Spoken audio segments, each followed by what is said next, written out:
BKWCनि राङारि हेफाजाबजों बड'सा क्लाब काम केके बर' लाइब्रेरि आरो धनस्री बड' वेलफेयार एस'सिएशना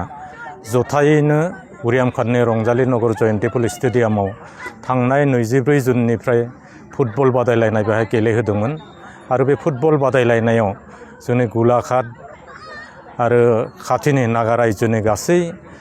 21 फुटबल हानजाया बेहाय बाहागो लादोंमोन होननानै जों मिथिनो मोन्दों आरो मोनफ्रोमबो फुटबल हानजाया गिबिनिफ्रायनो जोबजासिम मोजां रोखोमै बेहाय फुटबल गेलेदों बेखौ बयबो दिनै बाख्नायदों आरो बे जितु उरियाम खाननि रंजाली नगराव जोंनि सुरबुथार समस्तिनि मानगोनां एमएलए बिश्वजित फुकन बिथाङा जोंनो समायना मोनसे गेलारि बे फिल्डआव लुनानै होदों आरो बेहाय जों बे फुटबल गेलेहोनायखौ BKWC फुटबल काप टुर्नामेन्ट होननानै जों मुं होनाय जादोंमोन आरो बेयाव जों बेखौ गेलेहोनो मोननानै बे ओनसोलाव मोजां गेलेनाय दिन्थिनो हानानै जों गावखौनो गोजोननाय मोन्दों आं खोथा होदों जे बड'सा क्लाब काम केके बर' लाइब्रेरिया जाहाथे फैगौ बोसोरनिफ्राय बे राङारि मददजों बोसोरफ्रामबो बिथांमोना जाहाथे फुटबल बाहाय गेलेहोनो हायो बेखौ जों मावनो सिगांदों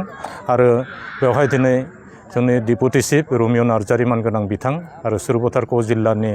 क' डिस्ट्रिक्ट कमिशनार बिथां मुस्रिमा मिताली लहकर बिथाङाबो फैदोंमोन आरो जोंनि हारि माहारिनि गासैबो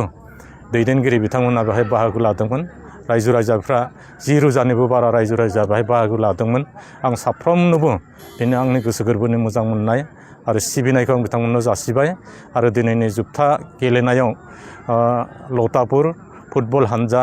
आरो मिसामारि फुटबल हानजाया गेलेदोंमोन लतापुरनि फुटबल हानजाया जोंनि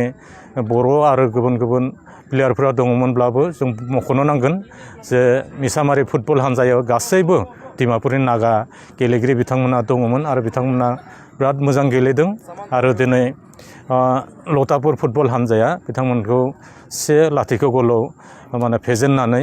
गिबि बान्थाखौ मोननो हादों बेनि थाखाय बेखौ आं बिथांमोननो हामलायनाय जासियो आरो फैगौ समफोरावबो बे हानजाफोरा आरो रायजो राजाफ्रा बिदिनो लैहोर लैहोर मदद हेफाजाब बड'सा क्लाबखौ होफैगोन होननानै आं मिजिंथिबाय আমাৰ সীমান্তৰ উৰিয়াম ঘাটৰ পৰা সীমান্তৰ জয়ন্তীপুৰত বড়ো কছাৰী ডেভেলপমেণ্ট কাউন্সিলৰ উদ্যোগত আৰু UBPৰ সহযোগত যি ফুটবল প্ৰতিযোগিতা হৈছিল এই ফুটবল প্ৰতিযোগিতাৰ চূড়ান্ত খেলত উপস্থিত থাকোঁ আৰু 5,000তকৈ অধিক দৰ্শক আজি ইয়াত সমবেত হৈছে খুব সুন্দৰ পৰিৱেশ সকলোৱে এখন খুব ভাল ফুটবল খেল উপভোগ কৰিবলৈ আহিছে মই দুয়োটা দলক শুভেচ্ছা দিছোঁ লগতে উদ্যোক্তাসকলক বিশেষভাৱে ধন্যবাদ জনাইছোঁ কাৰণ ফুটবলৰ এনে পৰিৱেশ সৃষ্টি কৰি এই অঞ্চলটোত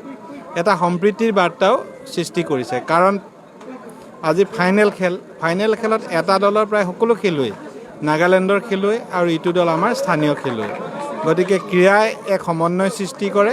আৰু এই খেলৰ দ্বাৰা এটা সমন্বয় হৈছে মই উদ্যোক্তাসকলক ধন্যবাদ জনাইছোঁ আৰু সকলোকে শুভকামনা জনাইছোঁ